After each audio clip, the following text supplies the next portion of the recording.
everyone, it's Susan with Sharksploitation Sunday, and today we're going to talk about a brand new movie that just came out like yesterday, and it's predictably called Maneater. Yeah, Maneater. If you want to look this up for streaming, you're going to have to be very specific and make sure you say Maneater 2022's shark movie. Otherwise, it's going to bring you to all kinds of things, including what I think might be a porno. I mean, if that's your thing, have at it. But what we're here to talk about is Maneater, the new shark movie directed by Justin Lee. What's my verdict on this movie? Well, it's kind of mixed. I will tell you that it does have a lot of flaws. However, it has a very big saving grace. We'll get into that in just a moment. But first, I do want to remind you to hit that like button and subscribe. You know the drill. The movie opens with a diver getting eaten by a shark, and you can already tell the shark's not that well done. It's definitely CGI, but as we'll find out a little later, it kind of mixes up a little bit between CGI and practical effects. Neither one of those are well done. Anywho, you cut to a bunch of people having fun in Hawaii. Yeah, not for long. This is a shark movie. You're probably all gonna die. Jessie, who is pining for her ex-fiance, looking at a diamond ring. We find out that all her friends took her here, what should have been her honeymoon, to try to heal the poor thing's broken heart. So they book a booze cruise. Flashback to a week earlier. We see a surfer girl go out to watch the whales on her surfboard, and a giant shadow is underneath her surfboard. Now, I will talk about this with the shark. Okay. When it's underwater, you get CGI. And it's got all these scars and burns all over it, but they never discuss it. There's no backstory on why the shark has scars and burns all over it. And I don't know if I hate that or love it. I mean, kind of adds some mystery. But when the shark's head is above water, it turns into practical effects. So you get even more scarring and burns. And I just want to know what the heck is going on. Is this like the shark from Jaws 2 and they're making some sort of homage tribute to it in this movie? I mean, they never talk about it. And after it eats a few people, you see it swimming around with bloody lips and it looks just like lipstick. Okay. Also, the shark is a different size in almost every scene where the shark appears. I mean, that giant shadow I just mentioned, it looks like it's like 30 feet long. And then in other scenes, it looks like it's about 12 or 15 feet long. I mean, make up your fucking mind. Another fun thing I should warn you about is in about the first 2/3 or so of the movie, the music is horrible. And it almost gets into like sitcom territory. I was expecting a laugh track at any minute. Anyways, you can imagine what happens to that surfer girl is not good. And we get introduced to her father, Harlan. Harlan is pissed. And the cops have done nothing in the last week to hunt down this man-eating shark that he is sure killed his daughter. Remember that saving grace I mentioned? This is it. It comes in the form of Harlan. He's got a total Chris Christopherson, you know, like Whistler from the Blade movies vibe, and his voice sounds exactly like Sam Elliott. And I mean, we all know that we love Sam Elliott. Harlan is fantastic. He swears a lot, and he has great one-liners like, "It's not tragic, it's fucking horrifying," and "Devils don't bleed, it's just a fish." Harlan is also what I think is going to be a soon-to-be franchise of Maneater with this guy at the helm. Like, I think he's like the new sharksploitation action hero. I can only hope. He's very important later on, let's just say. We'll get into that in a sec. Our group of friends all go on this booze cruise with Captain Wally and his wife Beth. And immediately the captain gets way too personal with the main blonde character, Jessie. And again, like a sitcom, this is getting weird. Where are we going with this? He's taking them all to this isolated reef where hardly anyone goes. Yeah, that's going to end well. So they can see dolphins and turtles. I mean, we all know they're going to get a lot more than dolphins and turtles, am I right? We flash again. Now we're in a classroom with a professor who's talking about great white shark attack victims and how we don't know a lot about great whites. We don't know about their mating and their migration. Actually, this might be the most scientifically accurate thing that I've ever seen in a shark movie. I mean, they actually tell true facts about great whites. I know. I'm as shocked as you are.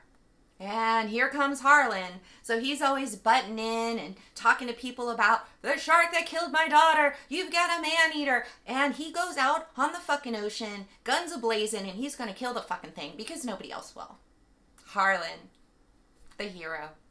Now, I mentioned we didn't get a lot of backstory as to why our beloved great white shark is all scarred and burned, but we do get a lot of backstory about the characters as they're afloat with Captain Willie and his wife.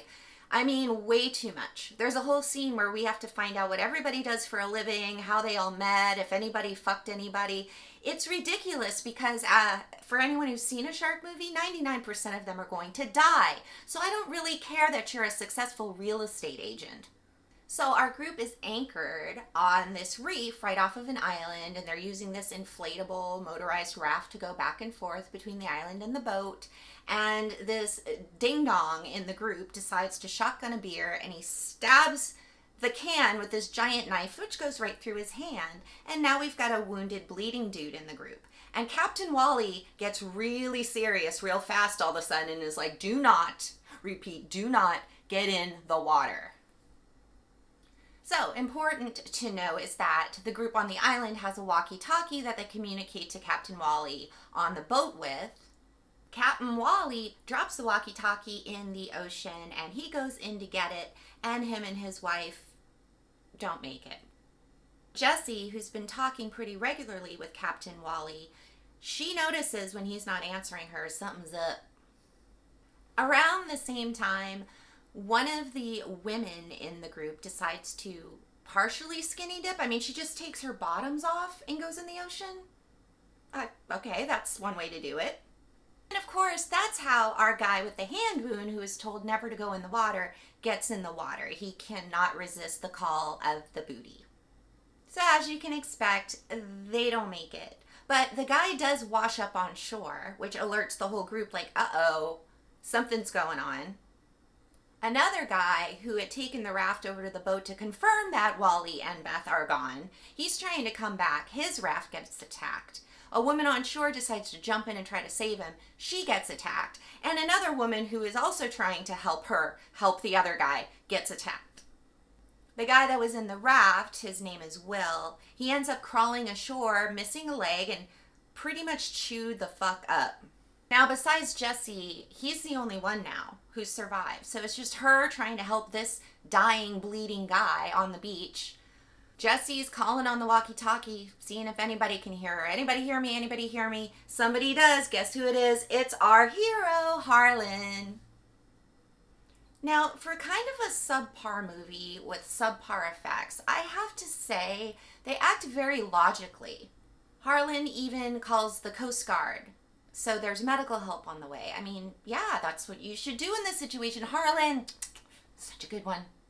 However, where the fuck the Coast Guard is for the rest of the movie, I don't know, because it's Harlan and Jessie. Harlan tells her, hey, this fucker killed my daughter. And Jessie's like, well, this fucker just killed all my friends. Let's get him. So it's low tide, which is keeping this great white, which could be anywhere from 10 to 30 feet long. I don't know.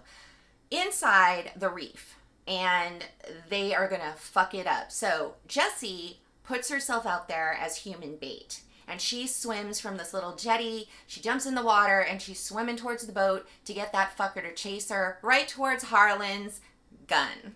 Now, I don't even know if I'm spoiling this by telling you that Harlan shoots that mofo in the head a lot and kills it, because it's not really the end of the movie. Like, the movie actually keeps going after the shark is dead, which is another thing that I rarely see in shark movies. Our beloved Whistler Sam Elliott guy, he is super nice. He takes Jessie out for blueberry pancakes, and then it goes into this extra scene, which is the one that I'm telling you, this is going to be made into a franchise action hero movie with Harlan at the focus of it, because he's likable, he's funny, he's tough, he's tall. I mean, Sam Elliott voice. I mean, what else could you want? And hey, I'm all on board for this as long as they fix two things. The shark, not well done, guys. You can do better than that. And that fucking music in the first part of that movie. It was terrible. Stop it, please. I don't know. I would definitely check this one out. Let me know what you think in the comments. Do you agree with me? Do you think they're going to make an action hero Sharksploitation movie franchise? So that's it for today, kids. Thanks for joining me. If you're interested in purchasing my book, Encyclopedia Sharksploitanica, as always, the link to purchase will be in the description box below. I'll see you next time, guys. Bye!